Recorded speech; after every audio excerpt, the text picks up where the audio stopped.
to Coach Saban as he's talking about the development of the student athlete.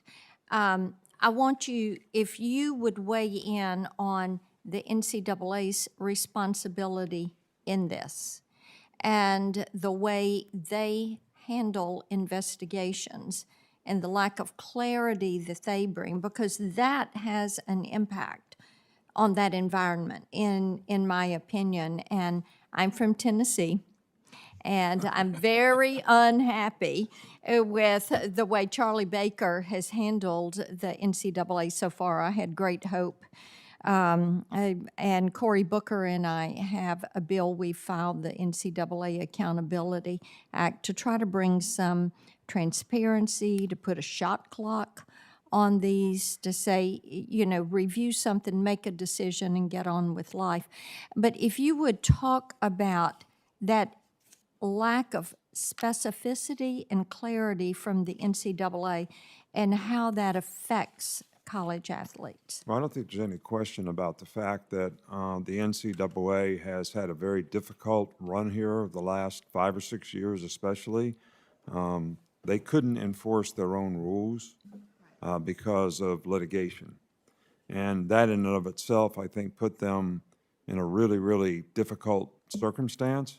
And I don't think they manage it very well. So I don't disagree with some of the comments that you made about how they've handled certain situations, but I also think they've been put into a difficult circumstance themselves because of not being able to enforce their own rules, because of a lot of the litigation that has come up in the court system that has sort of made it impossible for them to do that. Ms. Byrne, you also had Senator Manchin's question. I was wondering what effect it's having on non-revenue sports. Right. Yeah. Thank you, Senator. And if I can, I'll address yours, Senator Blackburn, as well. So we're hearing the Cavinder sisters talk about the impact. That's outstanding, right? I don't think anybody in college sports, we're all in favor of that. At University of Alabama, Bryce Young, who was our Heisman-winning quarterback, had national deals. Montana Fouts, who's a softball player of ours, has had incredible NIL opportunities, and that's I think what the intent of NIL was off the bat, and we are all for that. The stressors that have taken place that are involved both from a education standpoint to where what Coach talked about with the focus or lack thereof on what the educational experience was going to be during their time is becoming more and more prevalent from a recruiting standpoint. What has taken place from the court system and the litigation that's involved and the potential damages that could come along with it are well into 8 figures, and those are resources and revenues that don't exist. And so the impact that could have on the Olympic sports, on the number of sports you are able to offer, the level of it, and you think, and I've heard colleagues say, well, we're just going to scale back what we offer to all of our, at Alabama, 21 sports, 635 student athletes, we're going to scale back what we do for them. Well, already there is Title IX lawsuits in the Power 5 level where you're seeing Olympic sports sue the university saying that they're not being treated the same, even though their sports from a revenue standpoint does not produce enough to be in the black each year. And so you have that issue from the court system. You have the National Labor Relations Board related to student athletes, whether they're students, whether they're employees, whether they're independent contractors, and the tax and labor issues that we're starting to see come along with that through the collectives and such, where they're independent contractors, and the tax responsibilities that are coming for the families and the complications that come with that.